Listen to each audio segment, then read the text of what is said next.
Hello दोस्तों, मैं doctor नागमणि, दर्द रोग विशेषज्ञ। आज हम लोग आपसे डिस्कस करेंगे घुटने के दर्द के बारे में, जो बहुत ही कॉमन है, जिसे कहते हैं नी ऑस्टियोआर्थराइटिस। तो आज हम लोग जानेंगे कि नी ऑस्टियोआर्थराइटिस का कारण क्या है, उसका लक्षण क्या है, उसका निवारण क्या है। तो तीन हेडिंग में हम लोग जानेंगे नी ऑस्टियोआर्थराइटिस का लक्षण, कारण और निवारण। तो आज अगर आप इस वीडियो को अंत तक देखते हैं तो आपका अगर घुटने का दर्द है, ऑस्टियोआर्थराइटिस है, तो उसका किसी भी स्टेज का हो, स्टेज 1 का हो, 2 का हो, 3 का हो, 4 का हो, तो आपको जो है इसका कंप्लीट ट्रीटमेंट आपको पता चलेगा। और आपका किसी भी स्टेज का क्यों ना हो, आप अगर ये फॉलो करते हैं तो आपका दर्द ठीक होगा ही होगा, आप इससे निजात पाएंगे ही पाएंगे। तो पहले हम लोग जानेंगे कि नी ऑस्टियोआर्थराइटिस होता क्या है। तो अब थोड़ा सा हम शॉर्ट में बताते हैं कि नी ऑस्टियोआर्थराइटिस है क्या। तो देखिए कि नी ऑस्टियोआर्थराइटिस एक नी ज्वाइंट का जो है डिजीज है। तो ये जो नी ज्वाइंट का बनता कैसे है, तो ऊपर की एक बड़ी हड्डी होती है जांघ की, और नीचे की लेग की एक हड्डी होती है। दोनों के बीच में जो ज्वाइंट होता है उसे कहते हैं नी ज्वाइंट। तो ये ऊपर की एक हड्डी हो गई और नीचे की एक हड्डी हो गई, बीच में जो स्पेस है यही हो गया नी ज्वाइंट। तो ये जो नी ज्वाइंट है, ये चारों तरफ से इस तरह से घिरा रहता है आर्टिकुलर कार्टिलेज से। ये हो गया आर्टिकुलर कार्टिलेज ऊपर भी, ये हो गया आर्टिकुलर कार्टिलेज नीचे भी। तो ये आर्टिकुलर कार्टिलेज का काम ये है कि नी ज्वाइंट को ये प्रोटेक्ट करता है। ये शॉक एब्जॉर्बर है, ये शॉक को एब्जॉर्ब करता है और आपके घुटने को बचाता है। एक और कार्टिलेज इसमें होती है जिसे कहते हैं मोटी सी कार्टिलेज, जिसे कहते हैं मेनिस्कस। ये होगी मेनिस्कस। इसका भी काम वही है कि ये शॉक एब्जॉर्बेंट है, आपके घुटने को बचाता है। जैसे इसमें देखिए, ये ऊपर की एक हड्डी हो गई, नीचे की हड्डी हो गई, इसके ये दिखा रहे हैं, ये देखिए ये मेनिस्कस है, यही ये ज्वाइंट को प्रोटेक्ट कर रहा है। तो नी ऑस्टियोआर्थराइटिस में होता क्या है कि ये जो आपका कार्टिलेज है, आर्टिकुलर कार्टिलेज या ये मेनिस्कस है, ये डैमेज होता है, ये इसे टूटता है, ये ब्रेक होता है, ये डिजेनरेट होता है। डिजेनरेट होने का मतलब ये खराब होता है। तो ये खराब होता है तो ये क्या होगा कि ये जो स्पेस है, ये इतना बड़ा जो स्पेस है नी ज्वाइंट का स्पेस, ये कमने लगेगा, ये कमने लगेगा। जैसे जैसे बीमारी बढ़ते जाएगी ये कमने लगेगा। तो वैसे वैसे आपका घुटने का जो ऑस्टियोआर्थराइटिस है उसका स्टेज बढ़ने लगेगा। शुरुआती अगर है जिसको कहते हैं स्टेज 1, और अगर ज्वाइंट स्पेस कमता है जिसको कहते हैं स्टेज 2, अगर ये बहुत ज्यादा कम गया तो स्टेज 3, पूरी ज्वाइंट स्पेस खत्म हो गया, ये हड्डी टच कर गई, तो इसे कहेंगे स्टेज 4, लास्ट स्टेज, ऑस्टियोआर्थराइटिस का लास्ट स्टेज। तो हम लोग अभी सिंपल में जाने कि नी का ऑस्टियोआर्थराइटिस होता क्या है। तो अब हम लोग ये अपने तीन हेडिंग में जानेंगे इसके बारे में कंप्लीट ट्रीटमेंट। तो इसका लक्षण क्या है? लक्षण सिंपल है कि आपको घुटने में दर्द होगा, घुटने में स्टिफनेस रहेगी। ये जो आपका घुटने का दर्द है वो चलने से, वॉक करने से, दौड़ने से ये बढ़ता है नी ऑस्टियोआर्थराइटिस में। दूसरा, आप अगर जमीन पर बैठे हुए हैं, आप अगर खड़ा होते हैं, ऊपर चढ़ते हैं या बैठ के ऊपर उठते हैं, तो आपको घुटने में दर्द बढ़ेगा। जैसे कि आप टॉयलेट में बैठे हुए नीचे, टॉयलेट में बैठ के आप जब खड़ा होते हैं तो आपको घुटने में बहुत पेन होगा, हो सकता है कि आपको सहारा लेके उठना पड़े, इतना दर्द करे। तो ये इसका लक्षण है। अब दूसरा हम लोग जानेंगे इसका कारण क्या है। तो इसका सबसे मोस्ट इंपॉर्टेंट कारण है एजिंग। जैसे जैसे एज बढ़ता है उस तरह से आपको या किसी को भी ऑस्टियोआर्थराइटिस होने की संभावना बढ़ती है। ये ऑस्टियोआर्थराइटिस इतना ज्यादा है कि ये मैं बोल सकता हूं कि लगभग सारे को एक एज के बाद ऑस्टियोआर्थराइटिस होता ही होता है। किसी को बहुत ज्यादा होता है, किसी को कम होता है, किसी को बहुत अर्ली एज में हो जाता है और किसी को लेट एज में होता है। तो ये कारण में सबसे पहला हो गया एज। दूसरा कारण हो गया जेनेटिक। अगर आपके फर्स्ट जनरेशन में किसी को ऑस्टियोआर्थराइटिस है, आपके पेरेंट्स को, तो आप में भी ऑस्टियोआर्थराइटिस होने की कम एज में चांस ज्यादा है। तीसरा हो गया कुछ, अगर आपको कभी इंजुरी हो गई नी में, तो उसके कारण से आपको ऑस्टियोआर्थराइटिस जल्दी डेवलप कर सकता है। या आपके ज्वाइंट में कोई डिफॉर्मिटी है, अगर इस तरह से आपकी ज्वाइंट मुड़ी हुई है या इस तरह से मुड़ी हुई है, जिसको वैल्गस और वेरस डिफॉर्मिटी कहते हैं, तो उसमें भी ऑस्टियोआर्थराइटिस होने की बहुत ही ज्यादा संभावना आ जाती है। तो ये हो गया इसका कारण। अब हम लोग आएंगे कि इसको हम लोग डायग्नोज कैसे करें, कि ये किस स्टेज का है, स्टेज 1 का है कि स्टेज 4 का है, कि हमको ऑस्टियोआर्थराइटिस है या नहीं है। तो इसका जो सबसे पहला इन्वेस्टिगेशन है वो है नी का एक्सरे, जो कि बहुत ही कॉमन जांच है, इन्वेस्टिगेशन है। तो अभी मैं आपको दिखाता हूं आपको एक्सरे, जिसमें आप देख पाइएगा कि ऑस्टियोआर्थराइटिस कहते किसको है और उसका कैसे पहचान कर सकते हैं। ये देखिए एक मेरे मरीज का एक नी का एक्सरे है जिसे कि ऑस्टियोआर्थराइटिस था। इससे हम लोग समझेंगे कि नी का एक्सरे कैसे देखते हैं। तो देखिए मैंने जैसे पहले बताया था कि एक ऊपर बड़ी हड्डी होती है, नीचे एक बड़ी हड्डी होती है, नीचे एक पतली हड्डी भी होती है। लेकिन जो बड़ी हड्डी ऊपर और नीचे की होती है उसी के बीच में जो ये स्पेस होता है इसी को कहते हैं ज्वाइंट स्पेस या नी ज्वाइंट। तो देखिए ऊपर और नीचे की जो हड्डी होती है इसके बीच में इतना स्पेस होता है, इससे थोड़ा सा ज्यादा ये स्पेस होता है। लेकिन जिसको नी का ऑस्टियोआर्थराइटिस होगा उसमें जो है ये ज्वाइंट स्पेस कम जाएगी। देखिए इधर इतनी कम गई है कि ये लगभग जो है क्या हो गया, सट गया है। तो इसका मतलब इसमें ऑस्टियोआर्थराइटिस डेवलप कर गया। और इसमें साथ साथ एक और चीज आप नोटिस करिएगा, ये इस तरह से नोक निकला हुआ है, इसे हम ऑस्टियोफाइट्स कहते हैं। ये देखिए ये ऑस्टियोफाइट्स है, ये ऑस्टियोफाइट्स है। तो जिसे नी का ऑस्टियोआर्थराइटिस रहेगा उसका ज्वाइंट स्पेस घट जाएगा, ऑस्टियोफाइट्स दिखेंगे। और ये जो ज्वाइंट लाइन है इसके नीचे व्हाइटपन आएगा, ये देखिए ये व्हाइटपन है, इसे कहते हैं स्क्लेरोसिस। तो इसका एक्सरे में 3 चीज हम लोग देखते हैं। पहला तो ज्वाइंट स्पेस घट जाता है, दूसरा ये जो ऑस्टियोफाइट्स जो है वो दिखने लगते हैं, और ये ज्वाइंट लाइन के नीचे जो है व्हाइटपन आ जाता है जिसे स्क्लेरोसिस कहते हैं। तो जितना ज्यादा ज्वाइंट स्पेस कमेगा, जितना ज्यादा आपकी ऑस्टियोफाइट्स होगी, जितना ज्यादा ये नैरो होगा, कम स्पेस होगा, उतना ही ज्यादा आपका नी का ऑस्टियोआर्थराइटिस होगा। जिसका नी का ज्वाइंट हल्का सा, बिल्कुल ही हल्का सा कम है, ऑस्टियोफाइट्स नहीं है, तो उसे हम लोग कहते हैं स्टेज 1 ऑस्टियोआर्थराइटिस। स्टेज 2 में क्या होता है कि ज्वाइंट स्पेस और ज्यादा कमते हैं, ज्वाइंट स्पेस और ज्यादा कमेगा और हल्का फल्का ऑस्टियोफाइट्स भी दिखना शुरू होगा, उसे कहते हैं स्टेज 2। स्टेज 3 में क्या होता है कि ज्वाइंट स्पेस बहुत ज्यादा कम जाता है, ऑस्टियोफाइट्स बहुत ज्यादा बने हुए होते हैं। स्टेज 4 में क्या होता है कि इतना ज्यादा ज्वाइंट स्पेस कम जाता है कि ये दो ऊपर की हड्डी नीचे की हड्डी पूरी सट जाती है और पूरा ऑस्टियोफाइट्स बहुत सारा बन जाता है।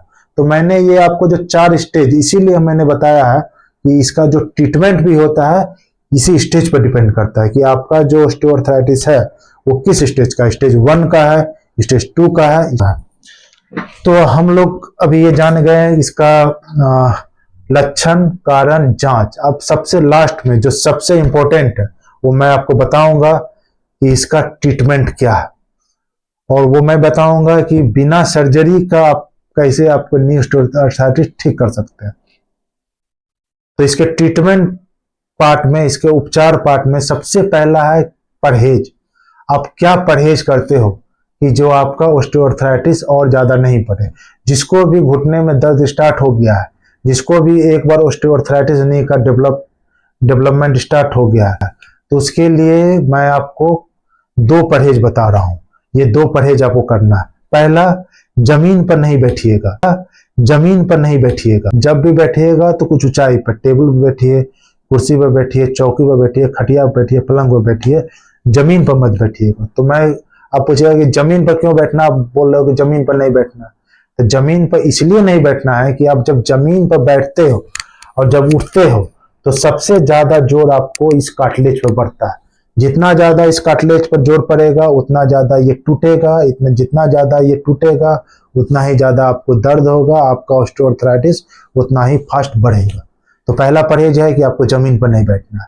दूसरा परहेज है कि सीढ़ी पर ऊपर नहीं चढ़ना, क्योंकि जब आप सीढ़ी पर ऊपर चढ़ते हो तो उस पर भी आपका ये कार्टिलेज पर बहुत ज्यादा जोर पड़ता है और कार्टिलेज टूटना शुरू होता है। तो ये 2 परहेज हो गया। और आप अंग्रेजी पैखाना या कोमोड है उसको यूज करो, या आप ऊंचाई पर बैठ के उसको यूज करोगे तो ये भी परहेज है। तो ये 2 परहेज है कि जमीन पर नहीं बैठना, सीढ़ी का ऊपर नीचे कम करना है। अब आते हैं कि अदर ट्रीटमेंट, दवाइयाँ। इसमें क्या क्या दवाइयाँ चलती है। तो आपका जो ऑस्टियोआर्थराइटिस है इसमें कुछ दवाइयाँ आप खा सकते हैं, जैसे कि आप पैरासीटामोल की गोली खा सकते हैं कुछ दिन तक, कुछ NSAID जैसे कि एसिक्लोफेनक, बैक्लोफेनक, इटोरिकॉक्सिब, इटोलोडेक, ये कॉमन सा जो दर्द की दवाइयाँ हैं वो आप ले सकते हैं अगर आपका किडनी ठीक है तो। किडनी में अगर कुछ गड़बड़ी है तो NSAID ग्रुप की दवाइयाँ आप नहीं खा सकते हैं। अगर आपको बहुत ज़्यादा दर्द है तो ट्रामाडोल कंपोजिशन की भी दवाइयाँ आती है। ट्रामाडोल और पैरासीटामोल का मिला हुआ भी दवाई आता है, वो आप ले सकते हैं। वो किडनी में उसका साइड इफेक्ट कम होता है, नहीं होता है। तो ये आ गई, कुछ हो गई दवाइयाँ। कुछ दवाइयाँ आप ले सकते हैं जब तक आपको दर्द है, तो आप सेफ जो मेडिसिन है उसको खा सकते हैं। तो ये जो दवाइयाँ हैं ये आप किसी भी स्टेज में खा सकते हैं, स्टेज 1, 2, 3, 4, ये चारों स्टेज में ले सकते हैं। अब अगर आती है एक्सरसाइज, क्या घर में हम एक्सरसाइज करें जिससे कि आपका नी ऑस्टियोआर्थराइटिस में आपको मदद मिलेगा। तो जितने भी मैं आपको एक्सरसाइज बताऊंगा वो आप इजीली घर पर कर सकते हो, कहीं जाने की जरूरत नहीं है। और ये एक्सरसाइज आपका कोई भी स्टेज का ऑस्टियोआर्थराइटिस है उसमें फायदा करेगी। ये जो भी एक्सरसाइज मैं बताऊंगा उसका एक ही टारगेट होता है कि नी ज्वाइंट के जो चारों तरफ का जो मसल है, ऊपर और नीचे का जो मसल है, उसको मजबूत करना। तो मैं आइए आपको बताता हूं कि घर पे आप कैसे एक्सरसाइज कर सकते हैं। इस तरह से कहीं पर आप लेट जाएं और एक कपड़े का रोल बना ले या तकिया ले ले, इस तरह से रोल बना ले और इसको अपने घुटने के नीचे इस तरह से रखें और इसको प्रेस करिए और अंदर अंदर गिनिए 1, 2, 3, 4, 5। अब इसको ढीला छोड़िए, फिर इसी को रिपीट करिए, दाबिए 1, 2, 3, 4, 5, फिर ढीला छोड़िए। इस तरह से 10 बार शुरुआत में स्टार्ट करिए, 10 बार या 15 बार सुबह करिए या 10 और 15 बार शाम को करिए। तो ये पहली एक्सरसाइज हो गई। दूसरी एक्सरसाइज है, ये तलवा है, ये है आपका पैर, इसको जो है आप ऊपर उठा करके इस तरह से रखिए, ऊपर कड़ा करके रखिए कि ये मसल टाइट हो। फिर 5 गिनिए, मन गिनिए, 1, 2, 3, 4, 5, रिलैक्स। फिर करिए 1, 2, 3, 4, 5, रिलैक्स। ये हो गई दूसरी एक्सरसाइज। तीसरी एक्सरसाइज में क्या करना है, इसको घुमा कर करके इसको क्लॉकवाइज एंटी क्लॉकवाइज घुमाना। जैसे इसे घुमाइए, 5 बार घुमाइए, 1, 2, 3, 4, 5। अब इसे उल्टा घुमाइए, 1, 2, 3, 4, 5, नीचे करिए। इस तरह से शुरुआत में 5 से 10 बार इसको करिए, क्लॉकवाइज एंटी क्लॉकवाइज घुमाइए। ये हो गई आपकी तीसरी एक्सरसाइज। एक चौथी एक्सरसाइज कर सकते हैं आप, पैर लटकाइए, पैर लटका लीजिए, कहीं पर बैठ के पैर लटका लीजिए। यहाँ पर कुछ बालू कपड़े में बांध लीजिए या कुछ वजन इसमें बांध लीजिए, जितना आप ये टॉलरेट कर सके। बहुत ज़्यादा भी वजन नहीं होना चाहिए, आधा 1 किलो बांध सकते हैं। इसको बांध करके पैर को ऐसे सीधा करिए, फिर यानी गिनिए 1, 2, 3, 4, 5, फिर नीचे ले जाइए, फिर इसको ऊपर उठाइए, 1, 2, 3, 4, 5, नीचे करिए। इसे भी आप 10 से 15 बार सुबह, 10 से 15 बार शाम कर सकते हैं। ये बहुत ही सिंपल एक्सरसाइज है, लेकिन ये बहुत ही इफेक्टिव एक्सरसाइज है। इसे आप घर पर अपने से कर सकते हैं सुबह शाम। तो ये मैंने जो परहेज बताई, ये जो दवाइयाँ बताया और ये जो मैंने आपको एक्सरसाइज बताए, ये आपका किसी भी स्टेज का हो, स्टेज 1 से 4 तक में सारे में कर सकते हैं। अब मैं इसमें बता रहा हूँ कुछ इंजेक्शन। घुटने में कुछ इंजेक्शन पड़ता है, आधुनिक प्रकार के कुछ इंजेक्शन होती हैं जो घुटने में डाला जाता है, उससे आपका दर्द में बहुत ही आराम मिलेगा। तो पहला इंजेक्शन है स्टेरॉइड का इंजेक्शन, जिसे कहते हैं ट्राइमसिनोलोन या अदर स्टेरॉइड, जो है आप घुटने में लोकल एनेस्थेटिक के साथ मिला करके लगवा सकते हैं। इससे जो है आपका घुटने के दर्द में आराम मिलेगा। तो ये स्टेज 2 या आपका स्टेज 3 में भी काम करेगा, लेकिन स्टेज 4 में ये आपको काम नहीं करेगा। दूसरा इंजेक्शन आता है जिसे कहते हैं हम लोग PRP, प्लेटलेट रिच प्लाज्मा। ये एक तरह का रीजनरेटिव मेडिसिन है जिसे हम लोग घुटने में डालते हैं। तो ये देखिए, जो नी ज्वाइंट का ऑस्टियोआर्थराइटिस है वो डिजेनरेटिव डिजीज है। डिजेनरेटिव मतलब घुटने का डिजेनरेशन होना, कार्टिलेज का फटना और उसका खराब होना।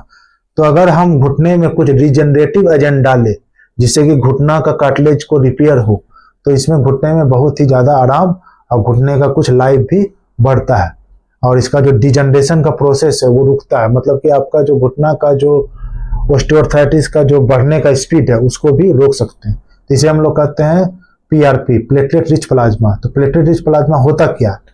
प्लेटलेट रिच प्लाज्मा जो है आप ही के ब्लड से बनता है। जिस पेशेंट को ऑस्टियोआर्थराइटिस है उसका कुछ ब्लड लेते हैं हम लोग, उस ब्लड को एक मशीन होती है जिसे कहते हैं सेंट्रीफ्यूज मशीन, उस मशीन में डालते हैं और उस मशीन में वो सेंट्रीफ्यूज मशीन आरबीसी को अलग कर देती है और प्लाज्मा जो प्लेटलेट रिच होता है जिसमें ज्यादा प्लेटलेट होते हैं उसको अलग कर देता है। तो वो जो प्लेटलेट ज्यादा वाली प्लाज्मा हो गई उसे हम लोग निकाल लेते हैं जिसे कहते हैं पीआरपी, प्लेटलेट रिच प्लाज्मा। तो इसमें खूबी क्या है?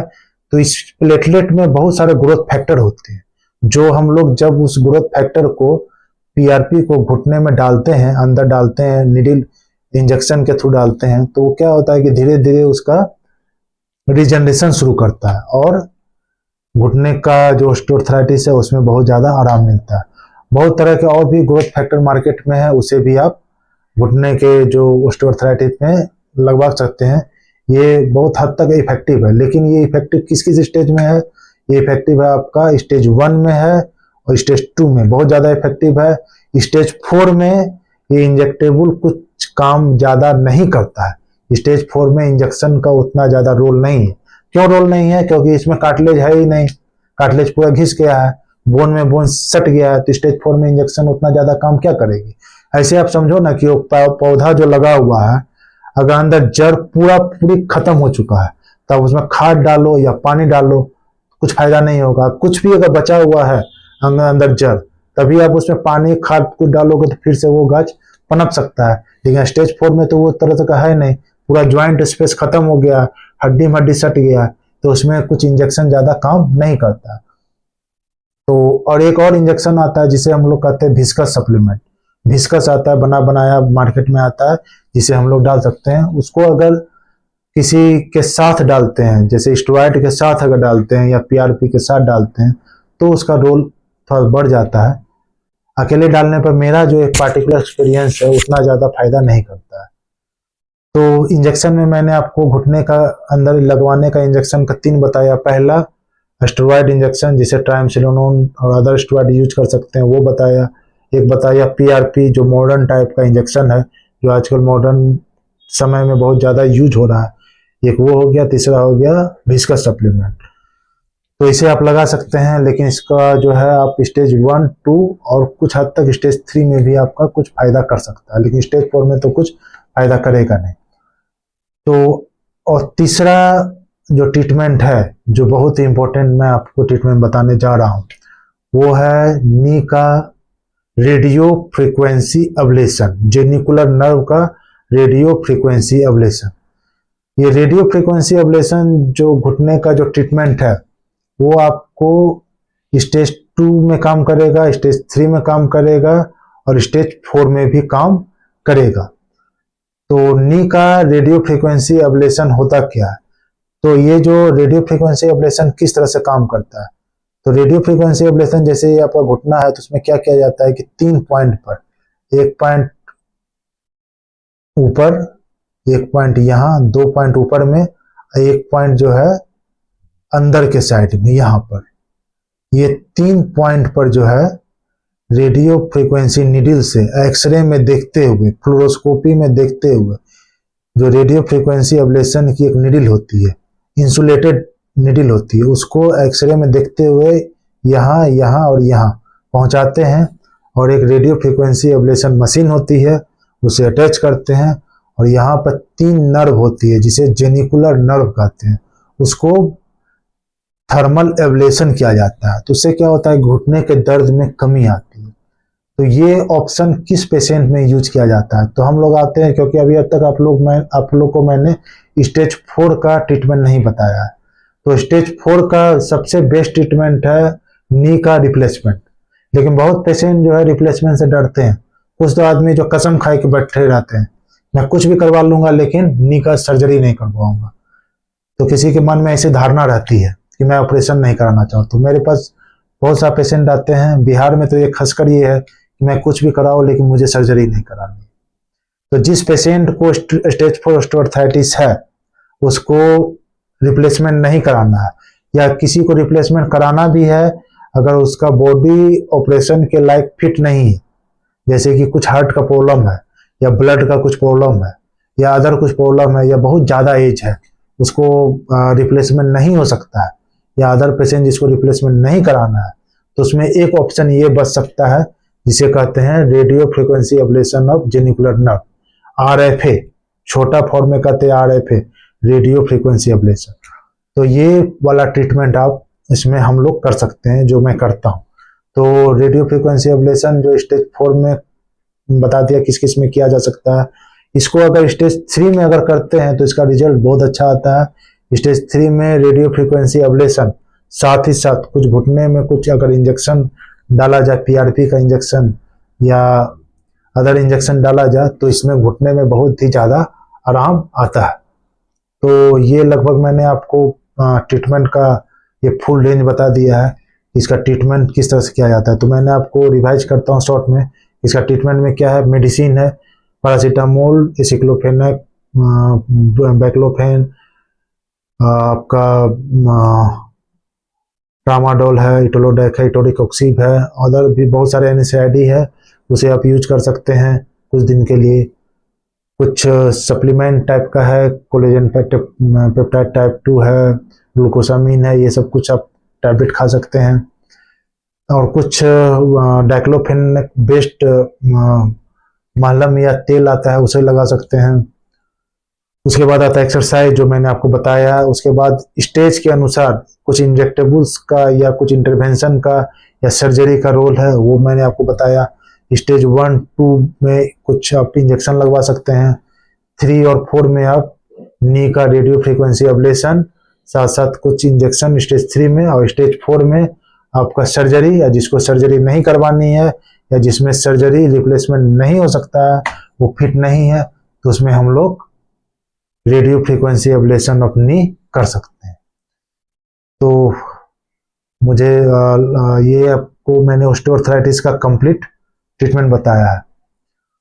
तो इसी तरह का अगर आपको वीडियो देखना है तो आप लोग मेरे वीडियो को ये आप चैनल को सब्सक्राइब करिए, बेल आइकॉन दबाइए, इसको शेयर करिए कि ज़्यादा से ज़्यादा लोग इसे देख सके, ऐसे ज़्यादा से ज़्यादा लोग लाभान्वित हो सके। धन्यवाद।